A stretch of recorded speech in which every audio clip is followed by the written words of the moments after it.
Vía Pública.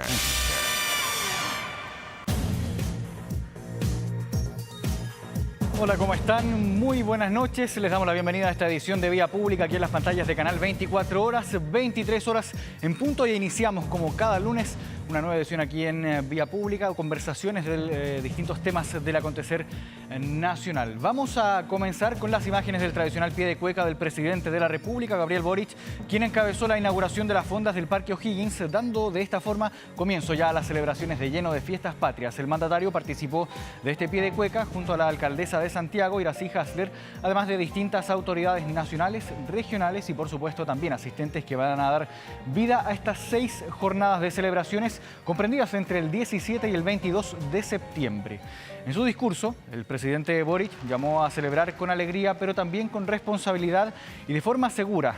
El mandatario enfatizó en que celebrar nuestra patria también significa cuidarnos y protegernos. No permitamos, continuó el mandatario, que la alegría de las fiestas sea una excusa para comportamientos irresponsables. Son celebraciones extra largas a lo largo de todo el país. Y como dato, para quienes quieran ir ya a las fondas del Parque O'Higgins, el cierre, el término del evento es a las 2 de la mañana y las autoridades también dispusieron la extensión del funcionamiento de metro hasta las 0 horas, las 12 de la noche, durante los días que dure evidentemente este evento. Las estaciones que van a estar con este horario extendido son Vespucio, Calicanto, Franklin, Lo Valledor y La Cisterna. Aquí comienza una nueva edición de Vía Pública.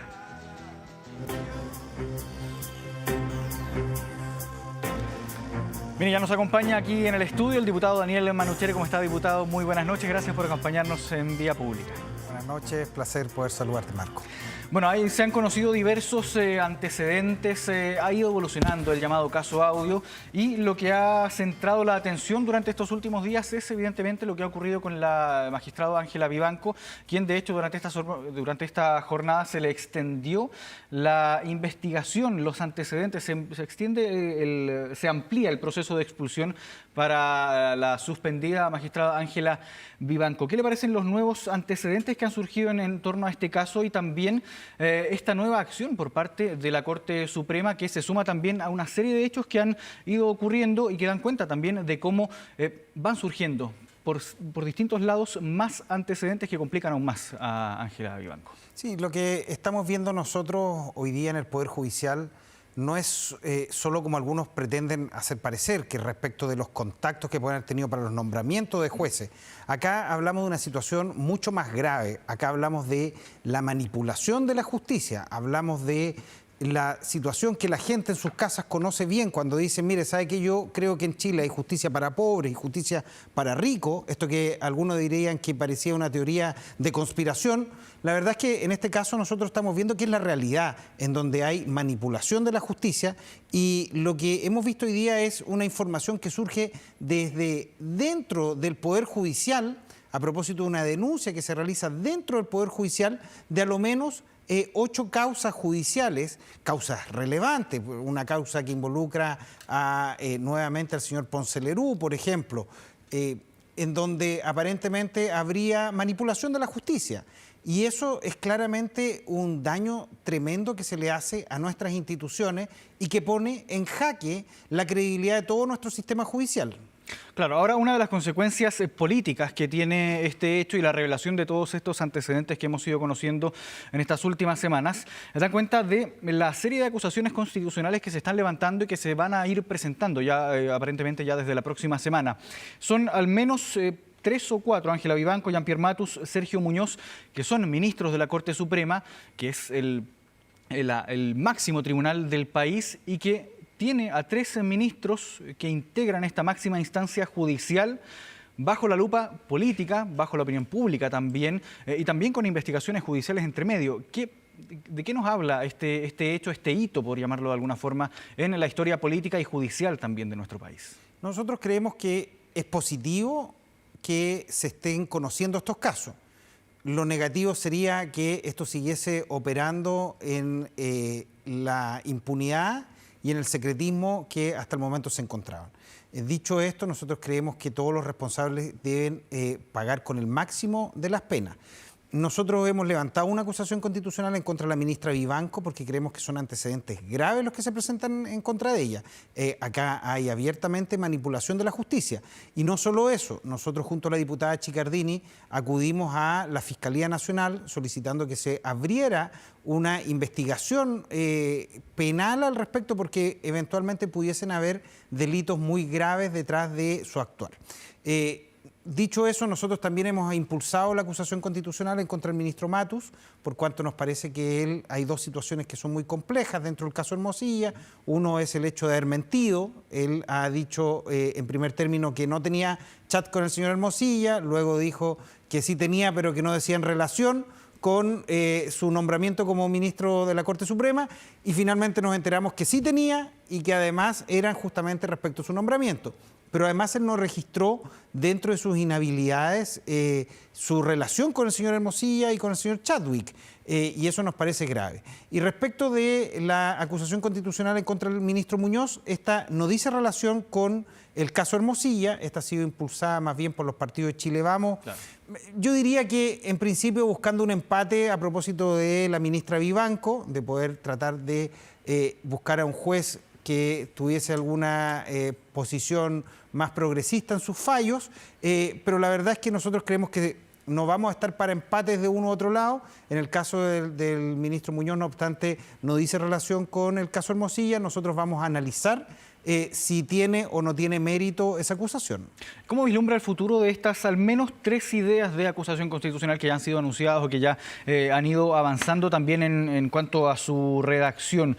Por una parte, usted mencionaba las que apoyan ustedes también como oficialismo, como parte del oficialismo, de la ministra Ángela Vivanco, de Jean-Pierre Matus también, pero la de Sergio Muñoz, usted indica que las van a ir estudiando conforme ya se vayan conociendo los antecedentes. ¿Cómo se vislumbra el futuro y la posibilidad de que estas acusaciones lleguen a buen término?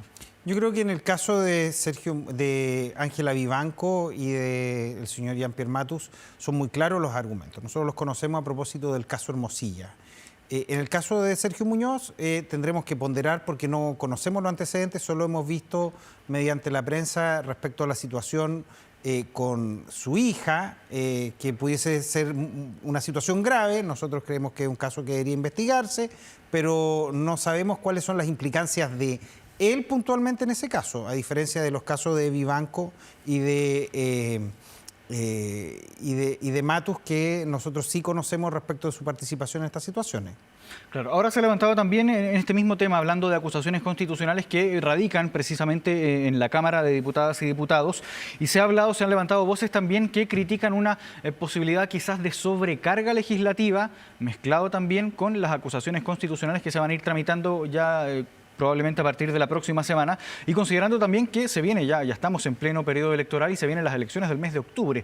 ¿Cómo califica usted esa visión respecto a esta eventual sobrecarga legislativa que, de paso, la ministra Camila Vallejo durante la jornada descartó una eventual preocupación por esa misma situación? Es que yo creo que no es preocupante porque las comisiones funcionan, son determinados parlamentarios los que están en las acusaciones constitucionales, y el resto de las comisiones siguen funcionando, las comisiones de seguridad, las comisiones de economía, no hay una detención al respecto. Y si se requieren más días en la semana de sesiones, la presidencia de la Cámara con los comités parlamentarios tiene la atribución de poder convocar para un día jueves, un día viernes perfectamente para poder sesionar. Por tanto, yo no veo una dificultad al respecto. Claro, ahora volvamos a hablar en macro del caso Audios y cómo se han ido, a partir del mismo caso Audios, la revelación de los chats de Luis Hermosilla, se han ido revelando más antecedentes, se van abriendo también más temas que se han ido investigando, entre ellos también lo que ocurre en el MIMBU, que durante la jornada también se conoció por parte del Ministerio de Vivienda y Urbanismo que se van a entregar los antecedentes tanto al Consejo de Defensa del Estado como también a la Fiscalía respecto a los proyectos del Grupo Patio y la posible incidencia que habrían tenido ciertos personajes en este mismo hecho. En ese momento estaba Felipe Ward como subsecretario y se abrió también esa arista en el caso. ¿Cuál es su visión respecto a esto que se conoció también durante la jornada, los antecedentes que va a entregar el MIMBU a la Fiscalía y al CDE?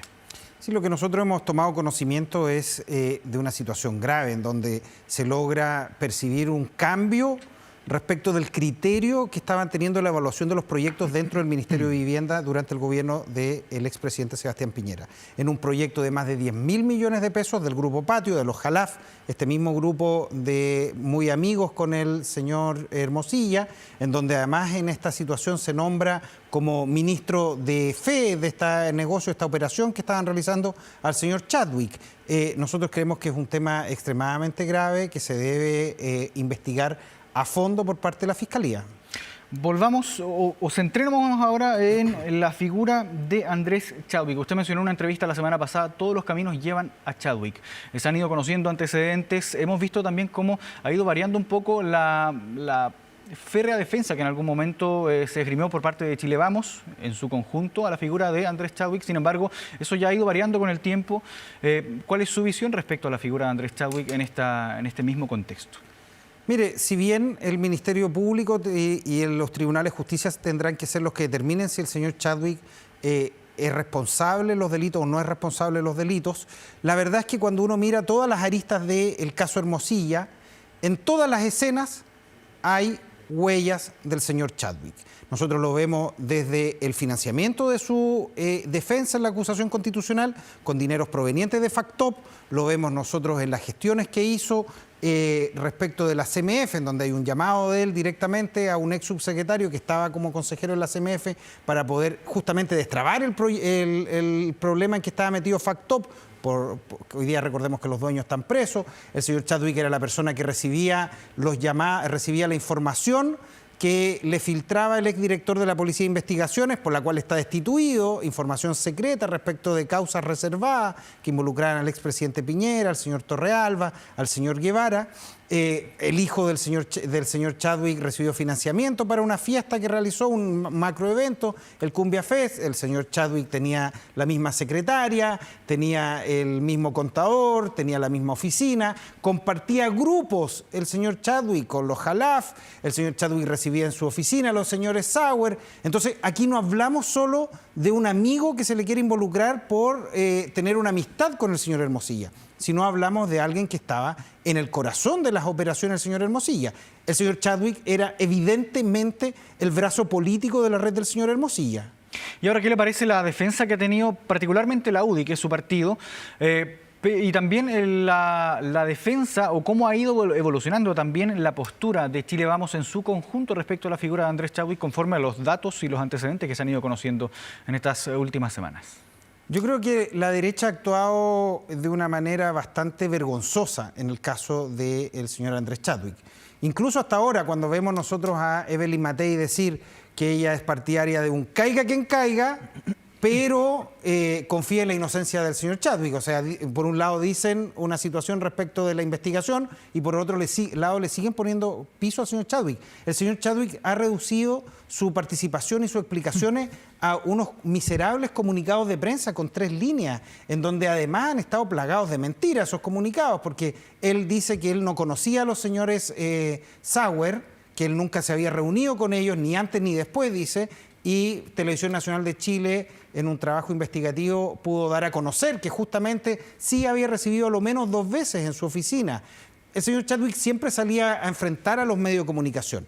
La explicación es por qué él no ha salido ahora a enfrentar a los medios de comunicación. ¿Por qué no ha salido a hacer una ronda de prensa con todos los medios y responder las preguntas? ¿Será porque tiene miedo a incriminarse? ¿Será una recomendación de su abogado? Que por lo demás es muy extraño que alguien que dice ser absolutamente inocente y que está en calidad de testigo tenga un abogado. ¿Cuántos testigos tienen abogados en los juicios? Tienen el derecho a tenerlo, pero lo normal es que un testigo, como no tiene nada que temer, no va con un abogado. Él va con un abogado. Entonces, indudablemente nosotros tenemos la convicción de que el señor Chadwick articulaba de una manera sostenida con el señor Hermosilla una serie de operaciones de dudosa legitimidad. Ahora, considerando que esto es una causa que se está investigando, está en curso en el sistema judicial, uno de los fiscales del caso no descartaba que Chadwick pudiera cambiar de ser testigo a ser imputado. ¿Cuán probable ve que usted que eso pueda ocurrir? Yo creo que todos los antecedentes señalan que el señor Chadwick debería pasar de calidad de testigo a calidad de imputado. Indudablemente, en todas las escenas del caso Hermosilla están las huellas del señor Chadwick. ¿Dónde está lo más grave? Yo creo que hay diversas situaciones graves que deben ser investigadas. Creo que en general los delitos que se están investigando en el caso de Hermosilla son delitos graves. Hay delitos de cohecho, hay delitos de lavado de activos, hay delitos de soborno, de tráfico de influencia que se están investigando, y habrá que ver en qué grado de responsabilidad pudiese haber tenido el señor Chadwick en esos delitos, considerando su grado de cercanía con el señor Hermosilla. Ahora, considerando que a nivel macro, insisto, caso Audios involucra una gran cantidad de personas ligadas a la política, al gobierno de turno en esos años, al sistema judicial, también al Poder Judicial, la Corte Suprema incluso.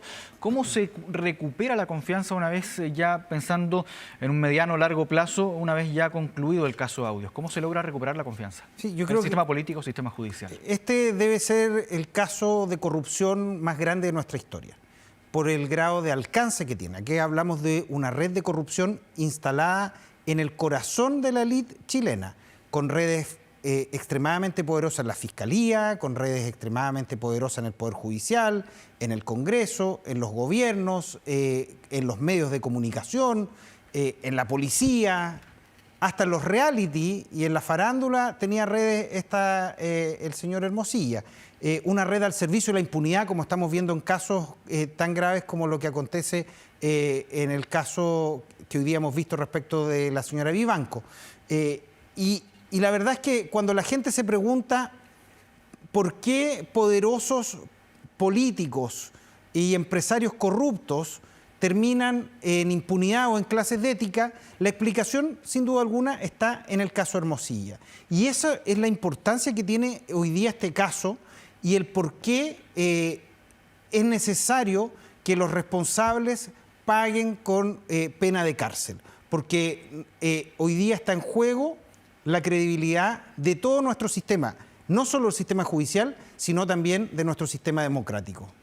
Ahora, quiero llevarlo también a un tema que abordó usted mismo junto a Matías del Río, aquí mismo en Vía Pública hace algunas semanas, y que habla de cuánto puede llegar a salpicar este caso quizás a políticos que tengan hoy en día vida activa en la política, que estén ejerciendo algún cargo de elección popular, algún cargo quizás en la administración del Estado. ¿Cree usted que se pueda conocer antecedentes de más casos, más personas que estén hoy en cargos de poder, por decirlo de esa forma, que puedan estar, que pueda surgir más antecedentes respecto a casos que aparezcan en ese sentido? Claramente hay una parte de la élite chilena que no está durmiendo tranquila con el caso Hermosilla. Nosotros esperamos que todos aquellos que vayan surgiendo, los nombres que vayan surgiendo y que se vean involucrados en estos escándalos, sean investigados a fondo y paguen con el máximo las penas. Nosotros creemos que aquí no se trata ni de izquierda ni de derecha, sino se trata efectivamente de que los responsables en este caso puedan pagar con el máximo rigor de la ley. ¿Cómo califica también la situación? Volvamos a hablar de la ministra Ángela Vivanco, suspendida, recordemos, de la Corte Suprema. Su posición hoy en día, hasta el momento se ha negado a renunciar, está ejerciendo su defensa también ante las instancias internas de la Corte Suprema. Sin embargo, aparentemente todos los antecedentes, o cada día se van conociendo más antecedentes que la dejan en una posición más complicada. ¿Cómo ve su situación actual y también la proyección de su situación de aquí a las próximas semanas? Yo creo que la ministra Vivanco debe ser investigada a fondo. Hoy día lo que hemos sabido es manipulación en la justicia en fallos judiciales. Eso es lo que se le está acusando. Y la pregunta obvia que viene es por qué ella hacía estas manipulaciones respecto de fallos judiciales. Puede ser por gratitud o puede ser por algún tipo de otra figura que pudiese existir. Y eso es parte de la investigación que se puede hacer, porque eventualmente pudiese haber también algún delito de cohecho, que sería extremadamente grave. Si nosotros llegásemos a encontrarnos en general en el caso Hermosilla con situación de compra de fallos judiciales, estamos frente a una situación extremadamente grave. Es por eso que debe investigarse a fondo esta situación. Y no solo ¿Usted cree que puede avanzar hacia esa instancia, incluso hacia esa posibilidad? Yo creo que tiene que investigarse. tiene que investigarse respecto de qué era lo que recibía ella a cambio de hacer este tipo de actuaciones. ¿Habrá sido gratitud por el nombramiento? ¿Habrá sido solamente mera confianza con aquellos que ella tenía relación? O también tiene que investigarse si esto pudiese tener un pago de por medio. Es parte de la investigación. Nosotros creemos que la Fiscalía aquí debe desarrollar un trabajo serio justamente para eso. Y también deben investigarse a aquellos que hacían parte de la red de la señora Vivanco, como por ejemplo el magistrado de la Corte de Apelaciones, Antonio Ulloa, quien reconoció públicamente que él había llegado a propósito de un lobby que hizo el señor Hermosilla, y que posteriormente el señor Antonio Ulloa le enviaba poemas todas las mañanas en agradecimiento al señor Hermosilla. Lo que sería importante saber es respecto de estos nombramientos, si solamente el agradecimiento se traducía en los poemas que enviaba todas las mañanas o también en otro tipo de situaciones. Este es un caso que debe investigarse a fondo y debe sacarse de raíz la problemática que se ha presentado en el Poder Judicial. Desde el mundo político, al menos en lo que se ve diariamente, usted es uno de los personajes políticos que más ha intervenido en este caso. Evidentemente es parte también querellante en el llamado caso Audio, pero a su juicio, el mundo político en general, ¿cómo ha actuado frente a las revelaciones que hemos conocido a través del llamado caso Audio? Mire, cuando con la diputada Chicardini nos metimos en este caso y presentamos la primera querella, ojo, porque uno puede pensar que estamos en esto recién ahora, nosotros fuimos los primeros querellantes en el caso. Sabíamos que enfrentábamos a una red que estaba profundamente enquistada en la elite chilena.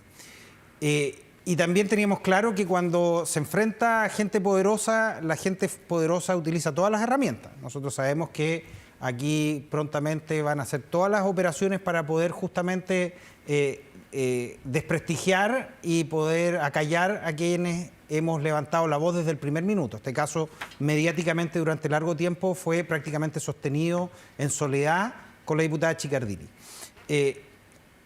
Y creo que hoy día vemos una clase política más activa en el tema y eso nos parece bien. Nosotros lo hemos conversado, vemos muy activo en el Partido Socialista el jefe de bancada del Partido Socialista, el diputado Melo, que ha estado encabezando el tema de las acusaciones constitucionales. Hay muchos miembros también de distintas bancadas que se han ido sumando y nosotros creemos que eso es positivo porque acá se requiere de más fuerza cuando se enfrentan a poderosos con redes tan grandes como las que tiene el señor Hermosilla y su banda. Y considerando eso mismo que usted menciona, que es una red que está enquistada en la élite chilena, ¿han tenido alguna dificultad quizás para acceder a información, para conocer más antecedentes en medio de su posición dentro de este mismo caso como querellantes? Mire, sí, nosotros nos gustaría tener más rápido la información. La verdad es que hemos solicitado a la Fiscalía la información. La Fiscalía nos ha estado proporcionando la información como partes dentro del juicio, no en la premura que nos gustaría. No tenemos críticas respecto al rol de la Fiscalía porque creemos que ha ido bien en este caso. Quizás si la operación del señor Hermosilla y la señora Vivanco para instalar al señor Morales hubiese sido exitosa, como fiscal nacional, el señor Morales, posiblemente no hubiésemos estado hoy día con el caso Hermosilla desarrollándose en los tribunales. Lo hubiesen muerto ahí, lo hubiesen sepultado, como bien tenía el apodo de sepultero el fiscal Morales. Y la verdad es que indudablemente nosotros claro que nos gustaría contar con más información, nosotros esperamos que durante el transcurso del juicio lo tengamos, nos gustaría también contar con más apoyo, eso indudablemente, pero la verdad es que no nos dedicamos nosotros a mirar la problemática, sino a tratar de avanzar en este caso. Sabemos también que efectivamente enfrentamos a gente poderosa que arma de todas las operaciones posibles. Sabemos que hay gente que está animosamente tratando de que nos vaya mal, pero nosotros la verdad es que no les tenemos miedo y tenemos una voluntad inquebrantable para poder seguir adelante con este caso. ¿Y cómo han visto también en el desarrollo de este caso, del caso Audio, el rol de las instituciones del Estado, Ministerio Público, la misma Corte Suprema, el Congreso, a través principalmente de la Cámara de Diputadas y Diputados, que ha sido la que ha tenido mayor presencia o mayor actividad, quizás rodeando este caso Audio. ¿Cómo califica el rol de las instituciones del Estado en este contexto, considerando que hay involucrados gente de las más altas cúpulas del mismo Poder Judicial, hablando de la Corte Suprema, por ejemplo, también ex subsecretarios, ex ministros, quizás probablemente? ¿Cómo califica el rol de las instituciones del Estado en este sentido? Yo creo que las instituciones han estado a la altura. Vemos a la Fiscalía que ha avanzado en la investigación. Yo creo que ha realizado un trabajo serio al respecto. Muchos, cuando iniciamos el caso Hermosilla, nos decían: oye, ¿para qué se meten ustedes en este caso si sabemos que el señor Hermosilla no va a pasar ni un día en la cárcel? Bueno, ya lleva varias semanas, aunque sea en una prisión preventiva, pero quizá era impensado al inicio de eso.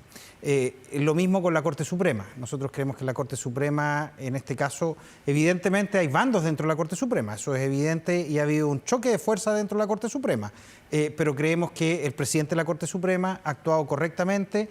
Hemos visto el actuar en la Comisión de Ética, nosotros comparecimos en la Comisión de Ética a prestar testimonio justamente, y nos parecía que ellos están haciendo un trabajo serio al respecto. Lo mismo en el caso de la Fiscalía. Nosotros hemos tenido reuniones con el fiscal nacional y hemos visto una convicción de poder avanzar en justicia. Tendremos que ver el resultado final y estaremos nosotros atentos a eso, pero hasta ahora lo que nosotros vemos es una posición de la Fiscalía de avanzar en justicia, y creo que eso es bueno para todos. Bien, diputado Daniel Manucheri, diputado del Partido Socialista, querellante también del llamado caso Audio. Muchas gracias por esta conversación aquí en Vía Pública con Canal 24 Horas. Que esté muy bien. Gracias a ti. Si no puedes tener el control total de tu empresa desde cualquier parte y en línea, Kame ERP es para ti. Facturación electrónica, integración en bancos, flujo de cajas, remuneraciones, todo en un solo lugar y mucho más. Desde 12 UF al año, toda la info en kame.cl o en comercial@kame.cl. Nosotros vamos a una pausa. Son las 11 de la noche con 26 minutos. Siga con nosotros, ya volvemos con más Vía Pública.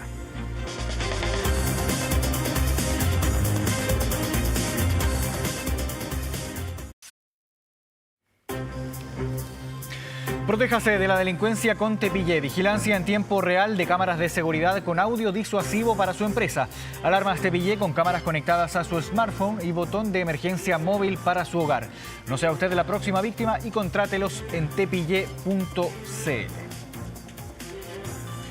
Ya estamos de regreso aquí en Vía Pública. Este domingo se concretó el apagado del alto horno de la compañía siderúrgica Huachipato, marcando de esta forma el cierre de más de 70 años de operaciones. Ante esto se elaboró un plan de fortalecimiento industrial de la región del Biobío, considerando el impacto que puede llegar a tener esta situación en dicha región. Para abordar este plan vamos a conversar aquí en Vía Pública con José Miguel Benavente, vicepresidente ejecutivo de Corfo. ¿Cómo está, José Miguel? Muy buenas noches, gracias por acompañarnos.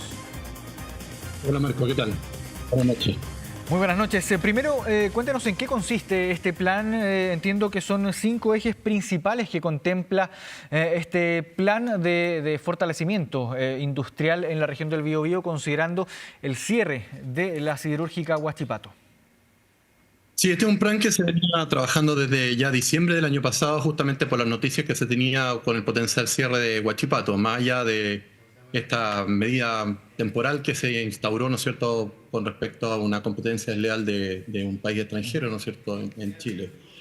Este fue motivado principalmente, además, esto es bien interesante, principalmente por los sindicatos que veían el problema que se venía encima, y junto con el Ministerio de Economía y la Corfo y el Ministerio del Trabajo empezamos a desarrollar un conjunto de acciones, y las que fueron lanzadas justamente el día de hoy, que son 32 en total, que atienden temas que tienen que ver en el corto plazo, es decir, que se activan el 1 de octubre, literalmente.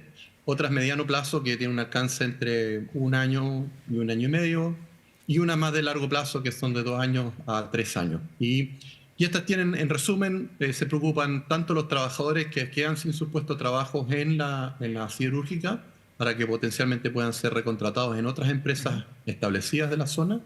También para los proveedores de las empresas, que en las cuales Huachipato representaba, ¿no es cierto?, un poder comprador importante, por lo menos más del 10% de las ventas de esos proveedores. También hay un conjunto de iniciativas que están, en este caso, lideradas por nosotros como Corfo, para redireccionar y que tenga la posibilidad de redefinir, ¿no es cierto?, su oferta de valor para otros sectores de la misma región o fuera de la región. Y después medidas más de mediano plazo tienen que ver con el desarrollo de sectores tradicionales y de nuevos sectores, incluido el hidrógeno verde, que es un tema muy importante para esta administración.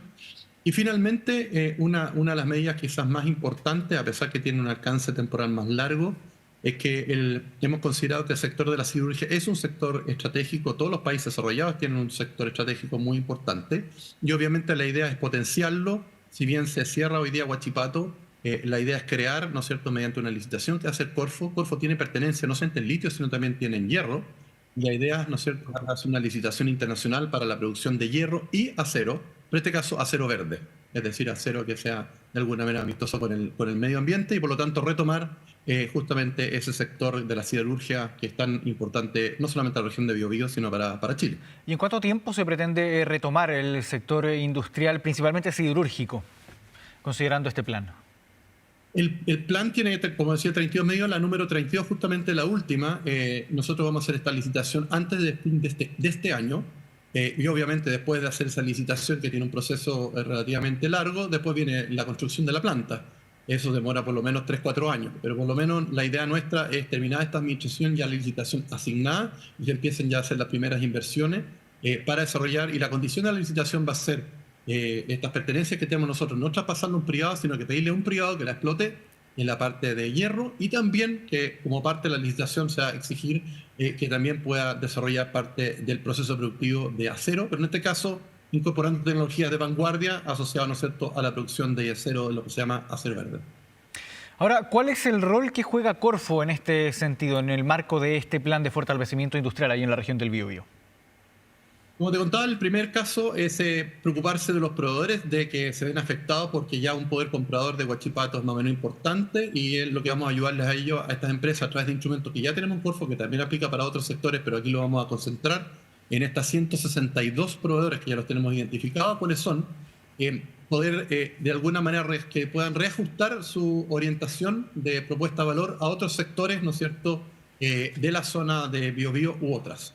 Es una conversación que ya tenemos, obviamente, también con ese poder comprador potencial de industrias tradicionales que se llaman tractores, ¿no?, dentro de la zona. Por ejemplo, el sector de pesca, por ejemplo, el sector mecánico, por ejemplo, el sector de la nueva minería. Hoy día hay una nueva minería muy interesante en esa zona, asociada a tierras raras. También el sector forestal y el sector de energía, que son sectores muy importantes de la octava región. Por lo tanto, parte de esos instrumentos de la Corfo. Lo segundo, el tema de entrenamiento de competencia y capital humano, en el cual se ha diseñado una institucionalidad, y eso es bien importante, constituida no solamente por empresas del sector privado, sino también del Estado, con los trabajadores, los sindicatos y otras instituciones como las universidades, en las cuales se busca la pertinencia de ese entrenamiento para que de alguna manera se generen competencias de la gente que deja la siderurgia, que hay gente muy talentosa, con mucha experiencia, mucho conocimiento técnico, pueda incorporarse también en empresas ya establecidas o nuevas empresas, que también nosotros vamos a hacer un lanzamiento de un espacio de alguna manera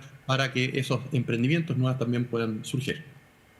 Ahora, ¿tienen previsto, por ejemplo, hablando de estos 162 proveedores que mencionaba usted, que se logre copar la capacidad de la distribución que tienen estos 162 proveedores, que se logre, por ejemplo, que no se queden abajo prácticamente de la industria? Sí, es bien importante porque esto llama, sobre todo desde el punto de vista de los trabajadores. Aquí hay dos tipos de trabajadores involucrados. El primero son justamente los que quedan desempleados desde Huachipato. Entonces, una de las medidas que está dentro de las 32 es un apoyo, un subsidio a empresas establecidas que quieran incorporar a estos trabajadores. Es un subsidio que dura 4 meses y en el cual la idea es incorporarlo justamente atendiendo que son gente que tiene mucho talento, mucha experiencia, que puede ser muy útil en el fondo para esas empresas ya establecidas. Ahora, este es un subsidio, directo para la empresa para la contratación de estos trabajadores. El subsidio es para la empresa para contratarlos, ¿sí?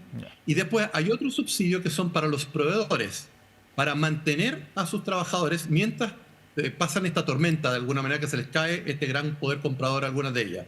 Entonces el subsidio es para las empresas proveedoras para que mantengan a sus trabajadores, ¿no es cierto?, en esta transición. Entonces, esos dos apoyos que empiezan a operar el 1 de octubre, esos son muy importantes para que puedan de alguna manera readecuar esta oferta de los proveedores.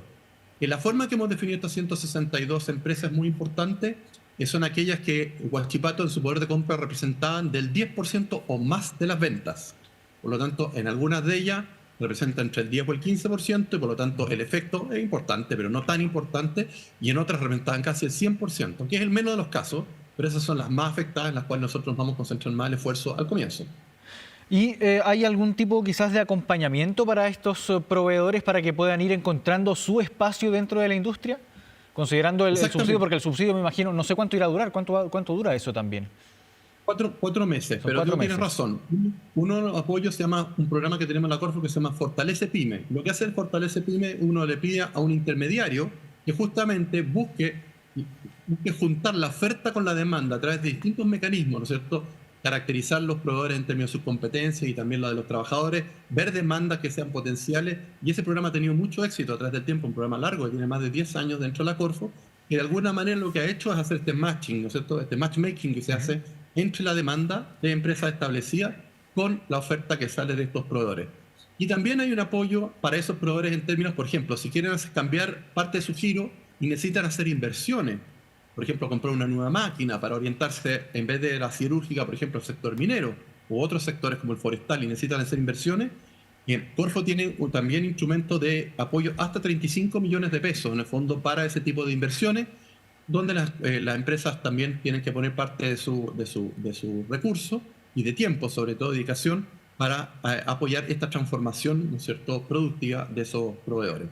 También tiene Corfo un instrumento que se maneja a través de la banca, que se llaman créditos pro inversión, que son créditos que tienen una tasa de interés más baja y que tienen un plazo más largo, que se ejecuta a través de la banca tradicional, y también le permite prestar dinero, ¿no es cierto?, a estas empresas que requieren hacer estas inversiones para reorientarse en su trabajo, en virtud de que uno de sus grandes quizás compradores ahora ya no existe. Ahora usted mencionaba también entrenamiento para capital humano. ¿Se entiende que esto puede ser para personas contratadas directamente por la empresa o quizás también para personas que estaban contratadas por empresas externas, pero que brindaban servicios evidentemente a la siderúrgica? ¿Cómo va a operar esto? ¿A quiénes va dirigido? ¿Cuándo comienza también? Muy buena pregunta. Uno de los temas importantes que hay que clarificar de que Huachipato forma parte de un consorcio de una empresa más grande, que es CAP, ¿ok? Y por lo tanto, si bien Huachipato estaba teniendo pérdidas, CAP como conglomerado no tenía pérdidas, por lo tanto aquí no hay una quiebra de una empresa. Como ustedes bien decían, Marco, al comienzo, este es el cierre de una planta porque estaba generando pérdidas, pero no es porque esté quebrando la empresa, entonces no hay temas financieros, etc. Una de las cosas importantes es que esa empresa, Huachipato, todavía tiene una cantidad de recursos asignados a lo que se llama técnicamente la posibilidad de un pozo de financiamiento para capacitación a través de CENSE. Es un monto que va entre 300 y 500 millones de pesos, y la idea que está en el plan es destinar esos recursos justamente al entrenamiento de la gente que en el fondo queda desempleada como consecuencia de cierre la planta. Uno de los problemas más importantes es que ese entrenamiento que se hace a través de los sistemas tradicionales, ¿no es cierto?, de capacitación y entrenamiento, sea pertinente, sea necesario y sea de alguna manera relevante para la demanda. Y por lo tanto, por eso es tan importante esta institucionalidad, este espacio de coordinación que hay, que va a seguir operando con reuniones semanales en la parte operativa y más o menos mensual en la parte estratégica, en la cual el sector privado de estos otros sectores tradicionales, ¿no es cierto?, que recién mencionamos, está participando, y en la cual una de las cosas que ellos aportan es decir, el tipo de competencia y necesidades que requieren de las capacitaciones, ¿no es cierto?, para estos trabajadores que van a quedar desempleados, para hacer una buena consistencia entre las competencias de entrenamiento y la demanda futura que puede surgir de estos sectores tradicionales. Ahora pensando precisamente en uno de estos mismos trabajadores que puede estar ahora quizás en su casa viendo vía pública, ¿cómo se accede a esto? ¿Cuáles son los plazos para acceder a estos planes de capacitación, de entrenamiento? Primero va a estar la lista de las empresas en el fondo que son justamente estas 162. Segundo, las empresas que quieran de alguna manera adscribirse a este programa, ¿no es cierto?, recibir este subsidio, también van a ser conocidos. Y tercera, tienen que tocar la puerta, ¿no es cierto?, de las instituciones de capacitación para aquellas que se quieren capacitar en función de programas que están diseñados específicamente para este tipo de demanda. Todo eso va a empezar a operar a partir del 1 de octubre. Parte de esto va a ser a través de la Seremía del Trabajo y la otra parte de la Dirección Regional de Corfo en la región de Biobío.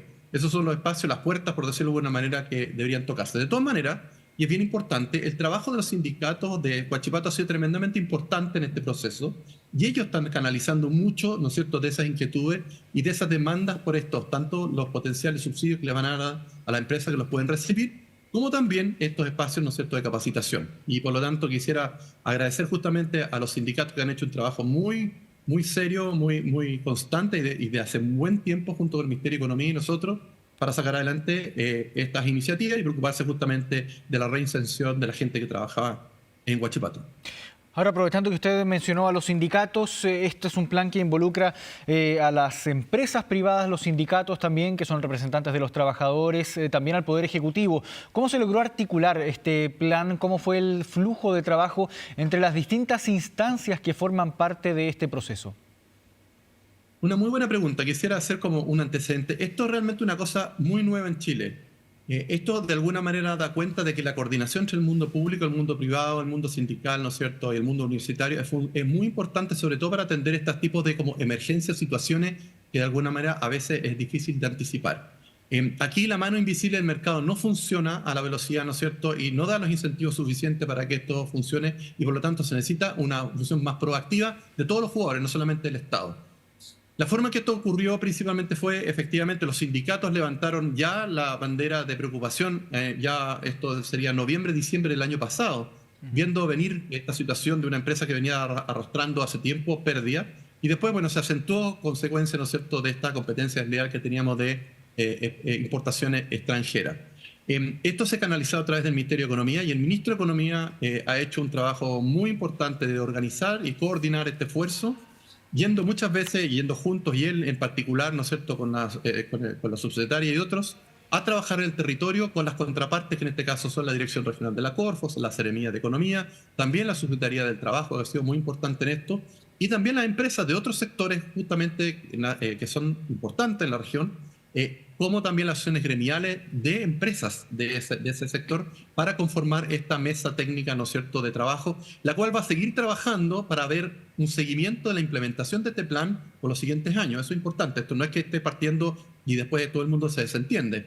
Esto es un compromiso de muchas partes para ir implementando, porque obviamente van a ir surgiendo elementos adicionales que uno no puede anticipar en este momento, pero potencialmente se pueden transformar en elementos centrales cuando ya ha pasado un cierto tiempo para sacar adelante esta iniciativa. Ahora, evidentemente, el cierre de la planta genera un impacto laboral muy fuerte para la región del Biobío. Es por ello, evidentemente, que se elabora este plan para luego ejecutarlo. Pero, ¿cuánto logra amortiguar este plan el impacto real que tiene el cierre de la planta? Es muy importante, hay dos dimensiones. La primera es la dimensión laboral y la segunda la dimensión empresarial. Sobre todo en empresarial es en la parte de los proveedores, ¿no? Con respecto a la primera, nuestros números indican que en general deberíamos relativamente absorber en un proceso relativamente corto, unos 6 meses, sobre todo la parte del trabajo que de alguna manera puede desprenderse de los proveedores. Es importante notar que hay un proceso de negociación de cierre bastante organizado y bien hecho de Huachipato, en este caso CAP, con sus trabajadores, y hay las compensaciones, las indemnizaciones, y eso de alguna manera le da un colchón por algún tiempo a esas personas para poder capacitarse, buscar oportunidades de trabajo en el tiempo. Y eso ha sido muy ordenado y muy claro. Pero no estamos preocupados sobre todo por los trabajadores que están de la empresa de los proveedores, que potencialmente podrían, esos proveedores, al verse afectados por un cambio en la demanda, podrían de alguna manera algunos de esos trabajadores pueden terminar desvinculados. Justamente parte del subsidio es tratar de mantenerlo, pero de todas maneras podría ser. El universo son algo así como entre 5.000 y 7.000 trabajadores potenciales, todos juntos, de los 162, como si todos quedaran sin trabajo, lo cual eso no va a ocurrir. Nosotros, nuestras estimaciones y simulaciones es que este movimiento laboral va a ser relativamente rápido, en un proceso, calculemos, entre 6 meses a un año, que debería estar o incorporado o capacitado, o que de alguna manera los proveedores ya hicieron su giro, de tal manera de que esos trabajadores siguen manteniéndose en los proveedores, atendiendo ahora a demandas distintas. Otra cosa, eso es un cambio del punto de vista, si esto genera crecimiento económico, si es tu pregunta, Marco, o caída en el crecimiento económico. En realidad, el efecto más grande es la caída de la producción de acero de la siderúrgica de Huachipato. Ese es el punto de vista, y la cual queremos recuperar con esta iniciativa que recién les mencionaba. Pero junto con ello estamos llevando otro conjunto de iniciativas de sectores tradicionales, como decía, el apoyo a la minería, sobre todo de tierras raras, el fortalecimiento de la oferta, sobre todo de pequeños y medianas empresas en el ámbito forestal, el tema de industrialización de madera, que es un sector tremendamente importante, y vamos a hacer, por ejemplo, en este momento licitaciones de Corfo hasta por $10 millones para empresas que quieran incorporar, por ejemplo, hidrógeno verde en sus fases productivas, porque eso genera no solamente encadenamiento productivo, sino también una reducción en la emisión de CO2, que es una zona saturada en algunas partes de la octava región. Todo esto es parte de estas 32 medidas, algunas de ellas que recién mencionaba, que quiere ver de una forma sistémica, desde el punto de vista corto, mediano y largo plazo, para justamente generar, a través de una crisis, una oportunidad de desarrollo productivo, encadenamiento productivo y sofisticación, ¿no es cierto?, de la canasta productiva de la región.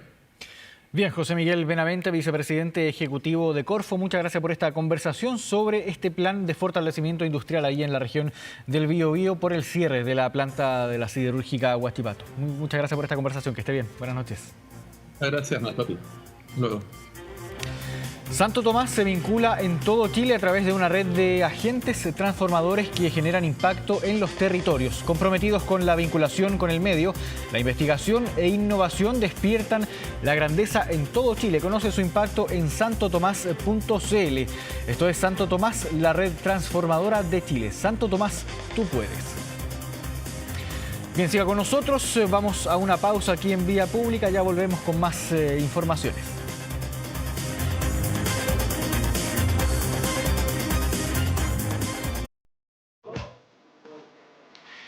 11 de la noche con 53 minutos, ya estamos de regreso aquí en Vía Pública y vamos de inmediato a revisar nuestro portal de noticias www.24horas.cl, que hoy nos trae la siguiente información. Meteorología confirma lluvias para el 18 en la zona centro-sur. Mucha atención, revise el pronóstico del tiempo para que pueda planificar ahí bien su celebración de fiestas patrias, si la va a hacer en interior, en exterior. Ojo, porque no va a llover en toda la zona centro y sur del país. Así que para que lo tenga muy claro, revise ahí www.meteochile.cl, donde está ahí el detalle del pronóstico del tiempo, por cierto, de la Dirección Meteorológica de Chile. Los detalles también, por cierto, están en nuestro portal de noticias www.24horas.cl. Y hablando del tiempo, vamos a revisar también cómo va a estar el pronóstico para los próximos días aquí en Santiago. Y aquí está lo que les comentaba, no en toda la zona centro-sur va a llover por estos días. Para este martes se espera una máxima de 19 grados, cielo parcial, y una mínima de 8 en la mañana. Día miércoles,